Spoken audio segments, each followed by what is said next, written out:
Hello everyone, welcome to the fresh videocast episode of Cozy Conversations, and in today's Cozy Conversation we are going to be talking about a topic that I find really fun and interesting to talk about. So in today's episode of Cozy Conversations we'll be talking all about relationships, and for this episode I've invited Aprajita Di because I think we have some amazing conversations about relationships, and I love the way she thinks about relationships. Like, she has mentored me through my previous relationships a lot, and yeah, so I thought that it would be a very interesting cozy conversation. So welcome to our episode, AJD. Hi, thank you so much. Excited to be here, and when you said that word mentored, I felt like a lot of positive pressure. So I hope I'll be able to share some of the insights with people. Although, just for the clarification, it's not like I'm a mentor as such. It's just that I've been a part of her journey, and we've grown close together because of that. So I'm really glad that she called me on for this episode today. Thank you so much, AJD. And yes, like as AJD said, none of us are experts here in terms of relationships. We have our own journeys, we have our own flaws, but it's just that we are going to be talking about our experiences in relationships and what we have learned from our previous relationships and what we hope to do in our future relationships. So to make this video fun, I have prepared chits here, and what we'll do is we'll take turns to pick one chit up, and then we'll answer those questions accordingly. So the questions that I've prepared are mostly based on relationships and aspects of relationships. So now, without any further ado, diving right into the video, AJD, why don't you pick up the first chit? Sure. This scares me though, but yeah, excited to see what's in here. What's the best relationship advice you have received? Okay, this is a very good question, but somehow I'm blank at this moment. I can't think about what best advice I've received. Something that's coming on top of my head is the fact that I think one of my friends used to tell me this previously.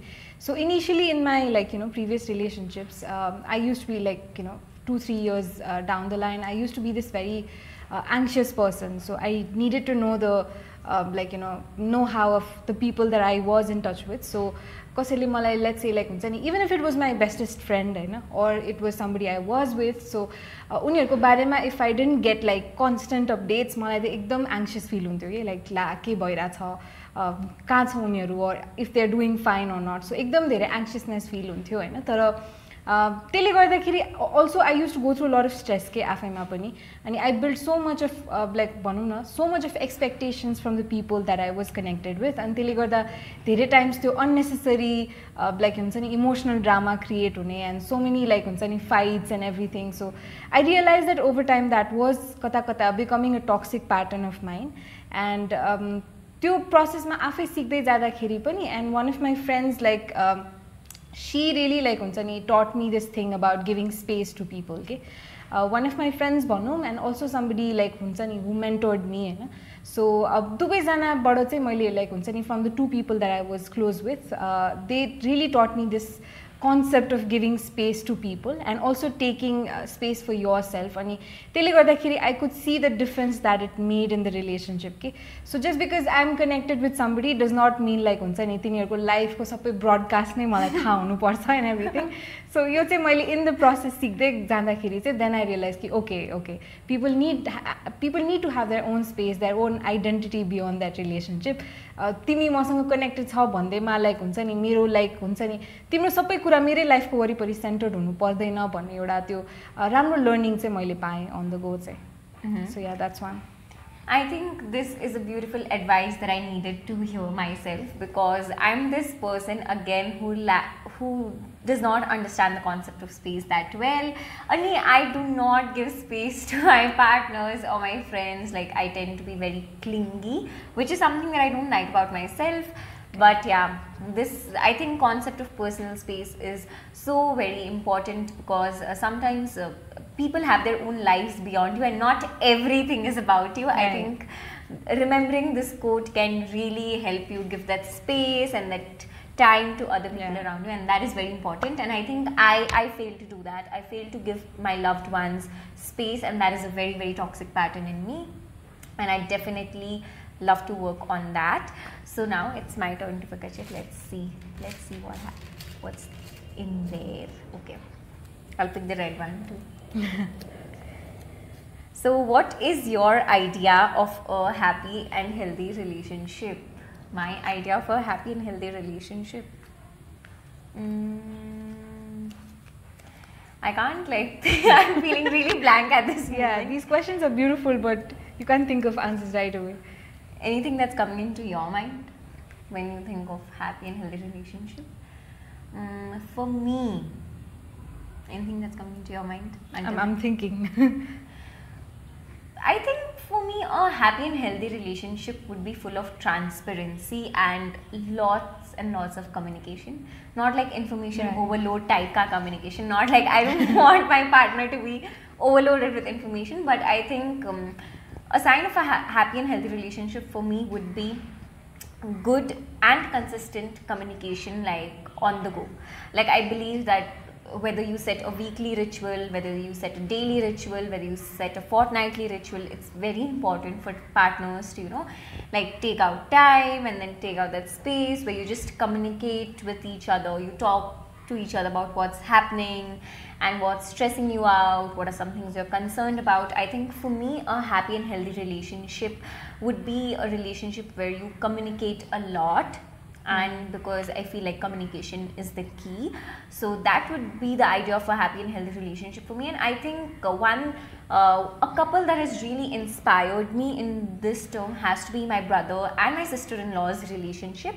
The reason why I say so is because they have made this ritual. So in Friday evenings, they usually take time to be with each other, and like they create a sort of date night in their room, and they talk to each other, like about what's happening, what's bothering them, what happened in the last week, what are some things they're looking forward to, and it's really nice to see the bond that they have and the understanding that they have developed because of the communication that they have. So I think for me, a happy and a healthy relationship would definitely have lots and lots of communication. So yeah. Okay, that's beautiful. Yeah, and I think adding on to just what you said, it's so important to communicate about your needs, right? Because a lot of times people think that when two people are together, it has to be like a compromise of sorts, but not necessarily. I mean, there was this beautiful quote, I can't remember like who said it exactly, but most of the times, we are either in relationships, we are either like dominating each other, or let's say like, one of them is dominating, the other one is like, compromising, but there's never this sort of an integration, and that integration only comes when we communicate about each other's needs and not prioritize one person's needs over the other person's. So I think when you say communication, I think communication of each other's needs is also like equally important. So something that just struck me. Yeah, I think that's very true. Like both the people matter in that relationship, right, and both their needs like equally matter. And especially in case of the South Asian context, like especially in case of Nepali context, one thing that I've noticed is that when communicating needs or when talking about needs, I have noticed that usually the man's needs in a relationship is like prioritized over a women's relationship. This is something that I've noticed from my personal observation. There's no scientific research that has happened which can validate this, but this is something that I've noticed, especially in the generation of our parents, where like usually the male's needs are kept in the forefront, whereas the women's needs are somehow lacking and all of that. So I think it becomes very important that both their needs equally matter. Yeah. And like compromise the unsar, both of them need to do that like happily and not out of resentment or not out of fear or shame. That I think becomes very, very important. So now moving towards the third question, Ajdi, I'd like you to pick up the chit. Sure.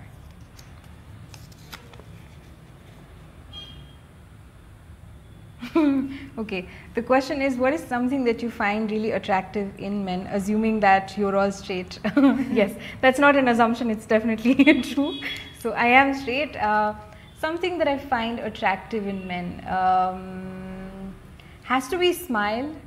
So something that like readily attracts me is when I see a guy like smiling, you know, the kind of authentic smile that they give, you know, where they're not worried about like what other people will think of them. So that authenticity in the smile is something that I really admire. And although this is not something that's like, you know, quite different from it, but something related to like, you know, the ability to being able to smile is also like, you know, I like guys who are humorous. So people who can like make you laugh or are just like, you know, like having fun by themselves. That's also something that I find really attractive. That's why AJ finds me really attractive.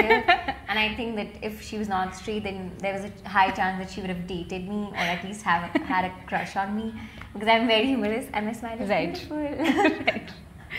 But yeah, having said that, one thing that I also really want to answer this question, even though I did not pick up that shit, so yeah, I'll answer it. For me, I think one thing that I find really attractive in men is their innocence. So when a guy looks really innocent, like, Maya lagdo. That is something that I find really, really attractive. And maybe this is the reason why, like, you know, when men play with babies or with kids, and you know, there's this innocence in their eyes and in their face, I think that is a moment like mera dil chala jata hai. So yeah, I think innocence is something that I find really, really attractive in men. But now it's my time to take another chit. Let's see what's in there. Okay, what are your thoughts on cheating and like infidelity? So I think my thoughts, I'm unlearning a lot of things that I had thought earlier about cheating and infidelity. So paila चाहिँ मलाई कस्तो हुन्थ्यो भन्दा, like if someone cheated on someone, if कसैले कोही माथि cheat गर्यो, कसैको extramarital affair भयो, or हुन्छ नि कसैले कसैलाई धोका दियो भने मलाई कस्तो हुन्थ्यो, that person is so bad. And I used to like completely like हुन्छ नि जुन मान्छेले cheat गरेको हुन्थ्यो, I used to look at them from a very, very negative perspective. Okay? Like मलाई कस्तो हुन्थ्यो भन्दा यो मान्छे त राम्रो हुँदै हैन, this person is like really bad, like this person cheated on their partner, this person doesn't even deserve to live. Like I used to become this judge for the other person. And having said that, like there are two things that are really helping me look at cheating from a different angle. One, I read a lot of Paulo Coelho books, and I read this book called Adultery, and in this book, you know, like it talks about extramarital affair and it talks about infidelity, and it shows like how जुन मान्छेले cheat गर्छ, we usually feel that that person is cheating because he or she is not attracted to his partner, or because he or she wanted to hurt his partner, his or her partner, but I've come to realize that when a person cheats, it's not about their partner, it's about them. अनि यो कुरा चाहिँ मैले त्यो TED Talk हेरेको थिएँ, Esther Perel भनेको, which I will link in the description box below, and I will also keep that above. But I watched this TED Talk of Esther Perel, and she dissects these talks about infidelity in a beautiful way, and she talks about how when a person cheats, it's not about their partner, it's not about their partner being unattractive, it's not about their partner being not enough, it's not about their partner having flaws, it's about them and it's about their needs being unmet. So like giving an example of this, for example, if a person ABC cheats on a person XYZ, it might not be because XYZ is unattractive or because XYZ has some flaws. It might be because maybe ABC has some needs, maybe need for affection hola, maybe need for attraction hola, maybe need to look, maybe need to feel some way hola, जुन कि त्यो XYZ partner को relationship मा fulfill हुन सकिरहेको छैन, and in order to fulfill that need, that person goes on to another relationship, and it's not because of XYZ person not being enough. So I think taking things less personally when someone cheats on you, I think is a very, very important quality to have, because I feel like when people cheat or when people are cheated on, people usually take it upon themselves. They feel like, okay, maybe more enough thinner, maybe I was not beautiful enough, maybe I was not attractive enough, and hence the other person cheated on me. But I think it's not about you, it's about them and their needs. So taking things less personally when someone cheats on you might be helpful. And yeah, so my thoughts on cheating are very much changing right now, and I feel like anybody who cheats is not doing so with the intention of harming the other person, but it's because they are seeking that novelty in relationships. Absolutely. So that is something that I am like unlearning about cheating, Monimna.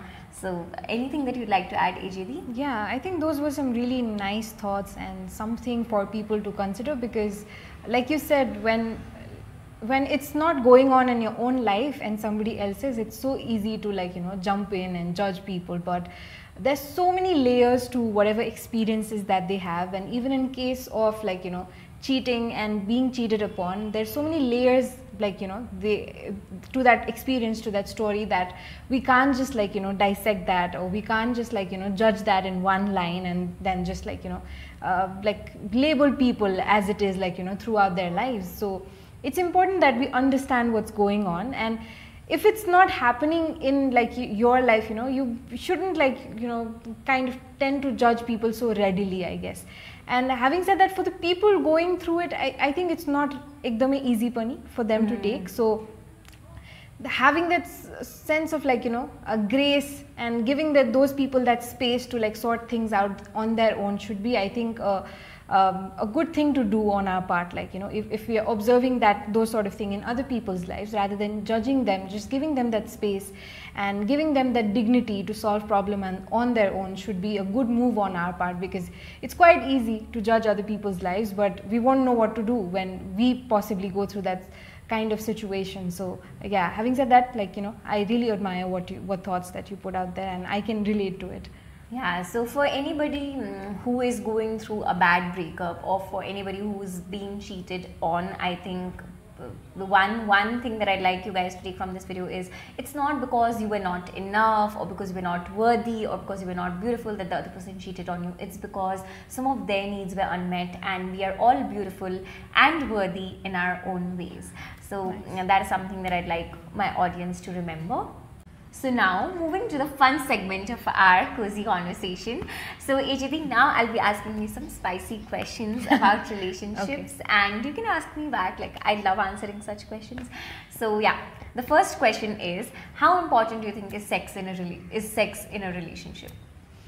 I think it's important, but it also depends on the people who are in that relationship and how much priority that they want to give to it, because most of the times, like, you know, we draw references from other people. So for example, like if I have like, you know, a couple friend of mine who prioritize sex a lot, I might think that, you know, oh my god, if it's not happening as much in my life, I might feel like a failure, or, you know, I might just feel like my relationship is not working out. But having said that, it's about like, you know, the two people in that relationship who want to give it like, you know, priority, or कतिसम्मको importance त्यसलाई दिन मन छ, or like, you know, how is it that they want to take it forward in their relationship, how is it that they want to talk about it. I think it always depends upon like, you know, the kind of bond that you have with that person, because मैले चाहिँ एकदम यो comparison references ड्र गर्ने कुराले गर्दाखेरि चाहिँ एकदम रिलेसनसिपहरू बिग्रेको आफ्नै पनि लाइक हुन्छ नि, पहिला एकदम केओटिक एक्सपिरियन्सेसहरू भएको चाहिँ लाइक, you know, एक्सपिरियन्स गरेको छु. So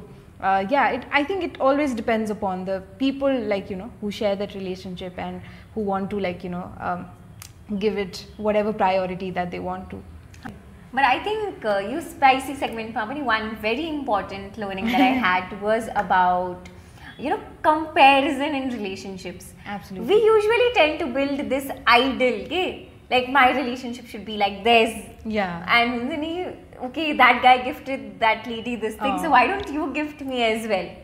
Or, you know, like, they are going out on so many dates, why are we not doing that? Like, these kind of comparisons really take place in relationships, and this tendency has increased, especially after the social media usage. Absolutely. So it becomes very important to refrain from doing such things, because we don't know like how much efforts the couple might have taken, and what were the fights that they go through, or what are the kind of ugly things that they go through in their relationship. We might be completely unaware of that. We might only be seeing the good side of their relationship, and then comparing their highs with our lows, which is not quite fair. So I think, yeah, not comparing in relationships is a very, very, very, very, very important thing to do, because everybody has their own journey. And a lot of times what we see on the outside is usually the most beautiful and most well polished version of people, but what is inside can be a completely different picture altogether.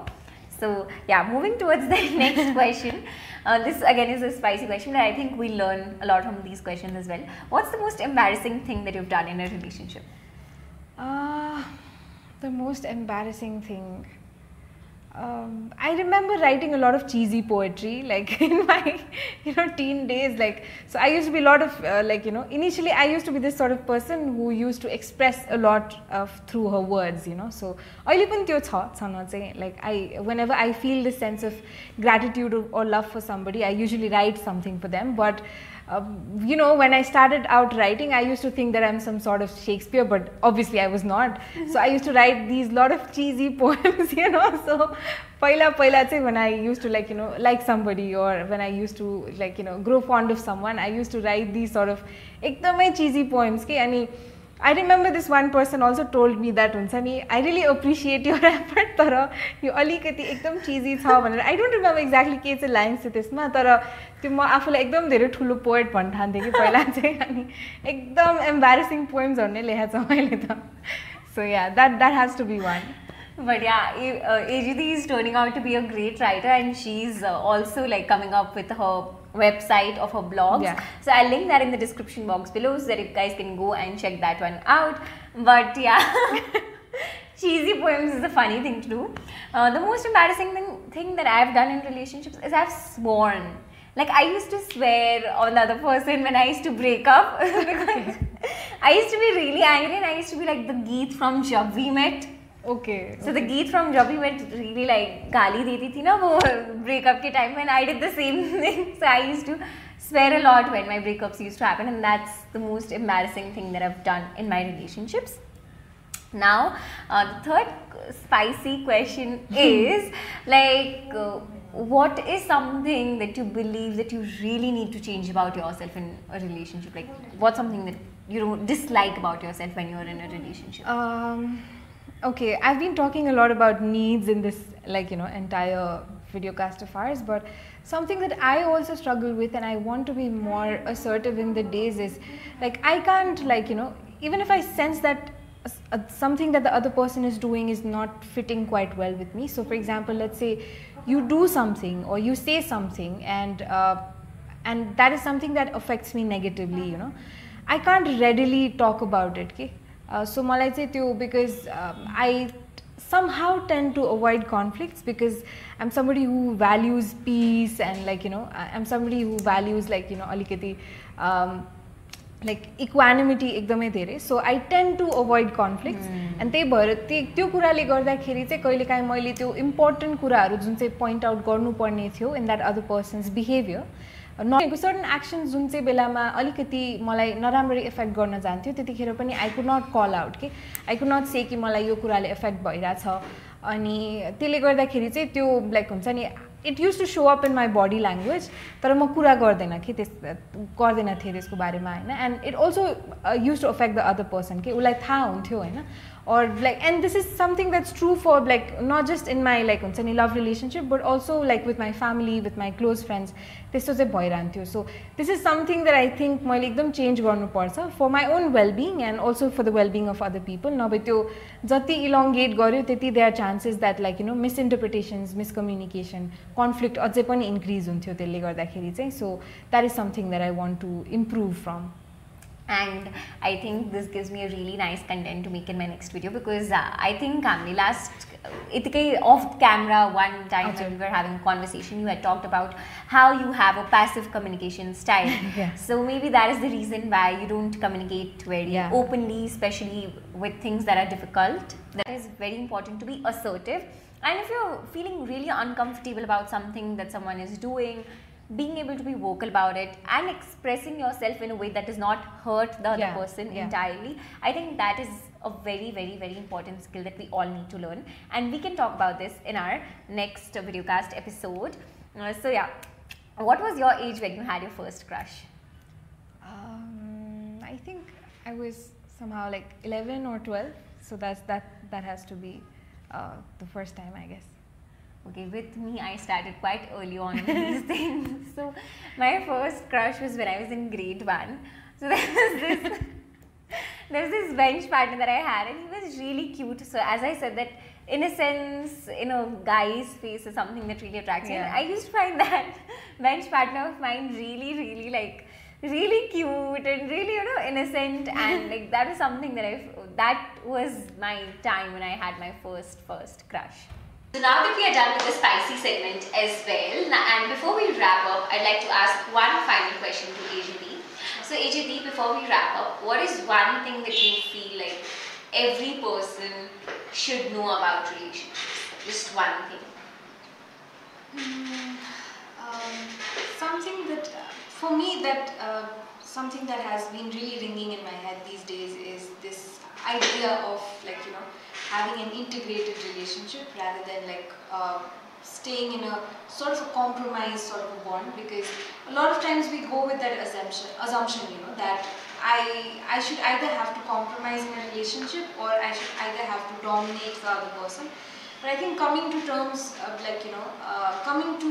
where you actually try to find an integrated way of connecting with the other person takes a lot, and it takes a lot of courage, takes a lot of conversations, takes a lot of understanding between each other. But I think that is one thing that is ringing in my head a lot these days, and something that I would myself like to work on, because just because I know about this does not mean I've perfected it. So I'm trying to apply this to my relationships as much as possible.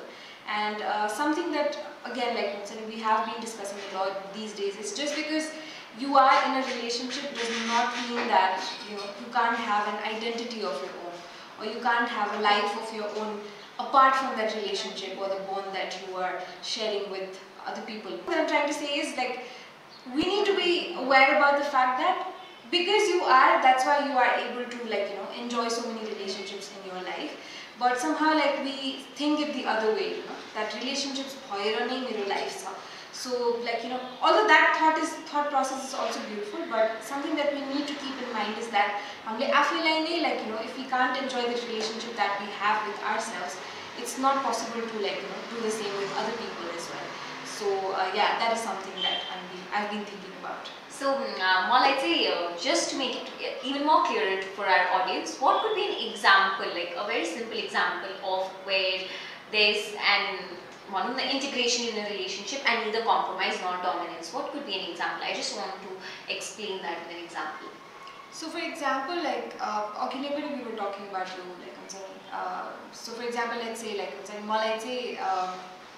I value reflection a lot, and if my partner is somebody who values that intimate space a lot, then मेरो natural tendency के हुन सक्छ भन्दाखेरि चाहिँ ला मेरो पार्टनरले त हुन्छ नि कहिले पनि कन्भर्सेसन्सहरु गर्न मान्दैन, कहिले पनि हुन्छ नि अलिकति रिफ्लेक्टिभ स्पेस क्रिएट गर्न मान्दैन. So what's the point, let's not talk about it. हुन्छ नि उलाई जे मन पर्छ त्यही गरौँ न, let's go out on dates, let's हुन्छ नि स्पेन्ड टाइम टुगेदर मात्र, हुन्छ द वे ही वान्ट्स मात्र हुन सक्छ हैन. And that could be a compromising. Yeah. So that could be I've never हुन्छ नि मैले आफ्नो needs को बारेमा नसोचिकन only हुन्छ नि thinking about हुन्छ नि my partner's needs. So in a way मैले compromise गरेर छु, तर मेरो पार्टनरले थाहा नै नहुन सक्छ कि that I value these things. अनि then I would भित्रभित्रै मलाई त्यो resentment, guiltहरु आउन सक्छ हैन. But उलाई मैले नभनेसम्म त मैले उसको thought process के छ त मैले बुझेकै छैन नि त. So I might naturally think कि मेरो पार्टनरले त मलाई डोमिनेट गरिरहेछ, or हुन्छ नि उले आफ्नो बारेमा मात्र सोच्छ, जबकि I have never communicated that in the first place. Okay? So I'm taking it as a compromise, and I'm seeing that my partner is dominating my relationship. That's not something that might be the entire truth of it, because there communication in any form of way. So when I communicate that, maybe a common ground to create, which is what I meant by the integration. So maybe your situation, a good integration could be that like for instance, let's assume that Panchama 2 days, say week off in the family, like Saturdays and Sundays. Then maybe an ideal state would be maybe on Saturdays you guys could have reflective reflective conversations, and Saturday evenings you could spend on reflective conversations bunny. Sundays in you could like do something that your partner would want, like maybe go out or maybe like get intimate or do things like that, right? So that would be the idea of an integrated relationship where हजुरले जे कुरा value गर्नुहुन्छ त्यो कुरा पनि हुँदैछ, जुन अर्को मान्छेले जे कुरा भ्यालु गर्दैछ त्यो पनि इक्वली नै भइरहेछ. And I think that is very important, especially as I said that in the South Asian context, because women are usually taught that they need to compromise or they need to sacrifice or they need to listen to their husbands or they need to be obedient to their husbands. A lot of times women are seen compromising and feeling that मेरो partnerले त बुझ्दै बुझ्दैन भन्ने त्यो धेरै भइरहन्छ. But yeah, in creating a relationship of equals is very, very important. Thank you so much AJD for being a part of this cozy conversation. Munata, I have a lot of other chits left. So if you guys like this conversation, then maybe we can also have another part of this video. I hope you guys like this conversation. If there are any highlights that stood out for you in this video, then please write that in the comment section below. I would love to read them. And also if you have any questions about relationships or if you have any themes that you'd like me to cover in the future videos, then would love to do that as well. So please feel free to leave your suggestions down there, and I'll see you guys in the next episode. Bye bye.